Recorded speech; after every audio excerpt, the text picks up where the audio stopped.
Group Gareth Bennett. Diolch, Llywydd. First Minister, Cardiff's bus services are in a crisis. The council-run Cardiff Bus lost nearly £2 million last year and is hemorrhaging money. Cardiff Bus has responded by cutting routes and raising fares, which affects passengers, and by downgrading pay and conditions for its own staff. They still haven't filed their accounts for last year. What are your reflections on Cardiff's bus crisis and its implications for bus services in the rest of Wales? Well, thank the member for the question, and the points he raises are important ones to people who live in the capital city particularly. It is because of the situation in Cardiff Bus Company that my colleague Ken Skates has asked Transport for Wales to go to the company, to offer advice to them, to make sure that they have whatever support they need to try to make sure that they respond to the commercial pressures that they face and to make decisions that promote the long-term health of bus services in the capital city.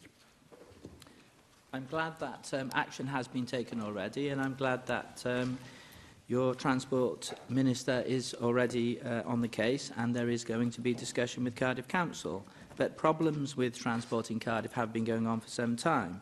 So I think perhaps I can give some pointers. I know he's a very able Cabinet Minister, but perhaps I can offer some pointers on this occasion. Now, it's Cardiff Council that oversees the operation of Cardiff Bus and scrutinises it. But I wonder how effective that scrutiny actually is. Cardiff Council, which is run by your Welsh Labour Party, has no transport committee to oversee the bus operations. Cardiff Bus is actually overseen by the Environment Committee, which seems to be a very wide-ranging committee, and I wonder how far they look at the bus operations. Also, it is chaired by Ramesh Patel, who until recently was the Council Cabinet Member for Transport. So to some extent, he is effectively scrutinising decisions which he made himself not so long ago as the Cabinet Member.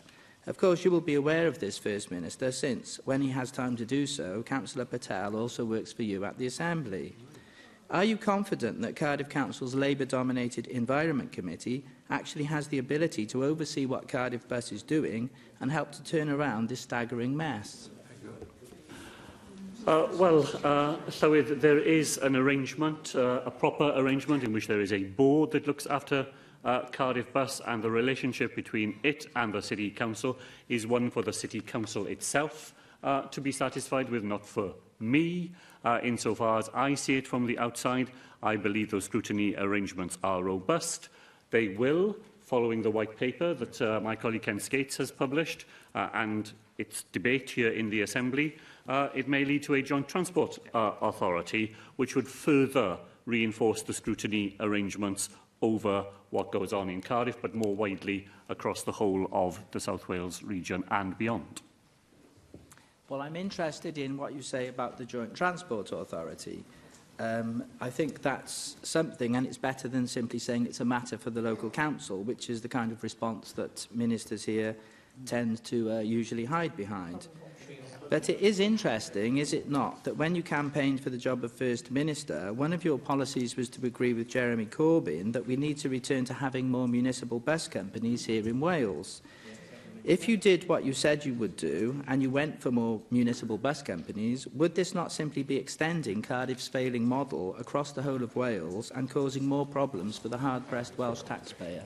Well, the answer to that, Llywydd, is of course not.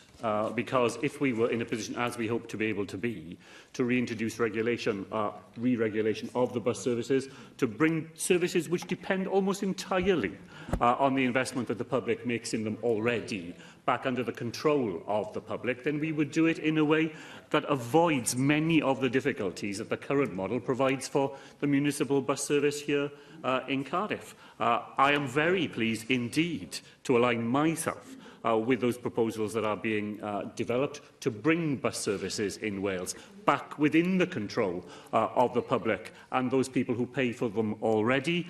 And the white paper that my colleague has published is a major step forward on that journey. Question 3.